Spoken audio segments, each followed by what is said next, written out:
Desa Batangkumu merupakan salah satu desa yang ada di Kabupaten Rokan Hulu, Provinsi Riau, yang memiliki lahan perkebunan yang luas.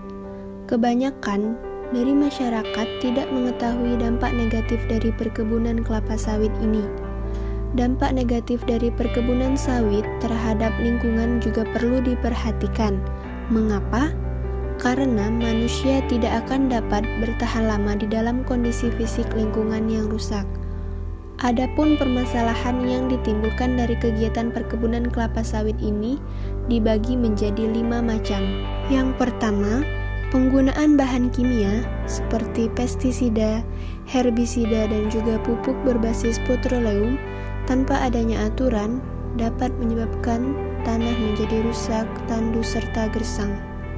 Yang kedua, akibat yang disebabkan oleh hutan monokultur kelapa sawit yang mengakibatkan hilangnya fungsi hutan alam sebagai pengatur tata air dan juga penghasil air. Selanjutnya, permasalahan yang ketiga, adanya pertumbuhan sawit pastinya menggunakan berbagai macam zat fertilizer yang salah satunya jenis pestisida serta jenis kimia lainnya yang dapat menimbulkan kesuburan tanah menjadi berkurang. Adapun masalah yang keempat, kerakusan penggunaan air. Hal ini disebabkan karena unsur hara dan kebutuhan air tanaman kelapa sawit yang tergolong sangat tinggi. Kebutuhan air yang digunakan untuk siraman bibit kurang lebih 2 liter per polybag per hari, disesuaikan dengan berapa umur bibit. Permasalahan yang terakhir, setelah 25 tahun lahan sawit akan ditinggalkan dan menjadi semak-semak dan lahan kritis baru, hal ini diakibatkan merusaknya lahan sawit.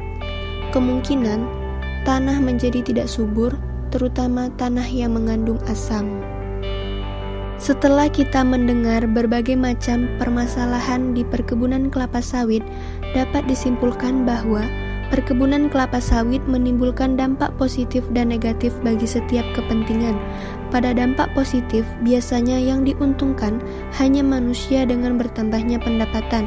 Namun, berbeda dengan dampak negatif dari perkebunan kelapa sawit ini yang imbasnya ke semua makhluk hidup, baik itu dari sebelum produksi hingga produksi. Sawit merupakan tanaman yang banyak akan menyerap air dari tanah, sehingga ketika datang musim kemarau, maka air yang ada di tanah pun akan habis terserap oleh perkebunan kelapa sawit. Maka, bukan hanya hewan atau tumbuhan lainnya yang akan merasakan imbasnya, namun pada hal ini manusia pun akan merasakan dampak dari perbuatan yang mereka lakukan. Itulah berbagai macam permasalahan yang ditimbulkan dari kegiatan perkebunan kelapa sawit Desa Batangkumu di Kabupaten Rokan Hulu, Provinsi Riau.